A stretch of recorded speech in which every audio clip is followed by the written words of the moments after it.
ओम नमः शिवाय।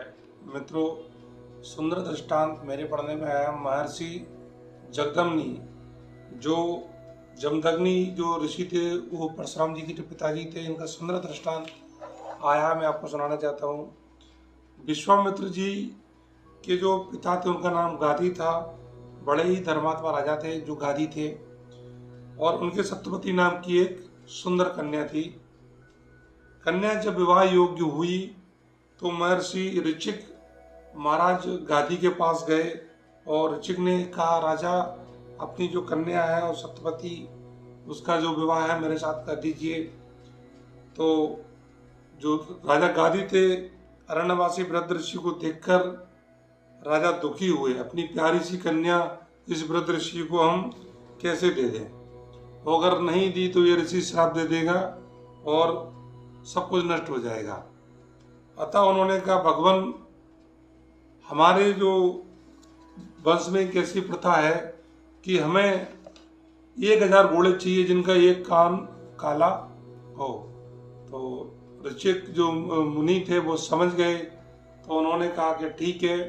वो वरुण के पास गए, उन्होंने वरुण से कहा कि 1000 घोड़े दीजिए जिनका कान एक काला हो। वरुण ने उन्हें 1000 घोड़े दिए और वो घोड़े लेकर उन्होंने राजा गादी को लाकर दे दिए। इस प्रकार शांता के जो उनकी जो सत्यवती जो नाम की कन्या थी, रुचिक से विवाह शांति। जब रुचिक का विवाह शांतिपूर्ण तरीके से निपट गया सत्यवती से, तो राजा गादी को भी कोई संतान न थी। तो जो सत्यवती की माता थी वो अपनी पुत्री के पास गई और उन्होंने कहा कि हे सत्यवती, तुम्हारे पति तो बड़े ही धर्मवादी और कर्मवादी हैं, वो अपनी शक्ति से पुत्र पैदा कर सकते हैं। आप मेरे लिए अपने लिए भाई मांग लीजिए। तो जो रुचिक की पत्नी थी सत्यवती, उन्होंने अपने पति से कहा कि हे प्राणनाथ, मुझे भाई और पुत्र दे दीजिए। तो अपनी तपस्या से ऋचिक ने 2 चरु पैदा किए और अपनी जो पत्नी थी सत्यवती उनको दे दिए। उनसे कहा कि ये वाला चरु अपनी माता को दे देना और यह तुम खा लेना। एक क्षत्रिय होगा बच्चा और एक ब्राह्मण बच्चा होगा।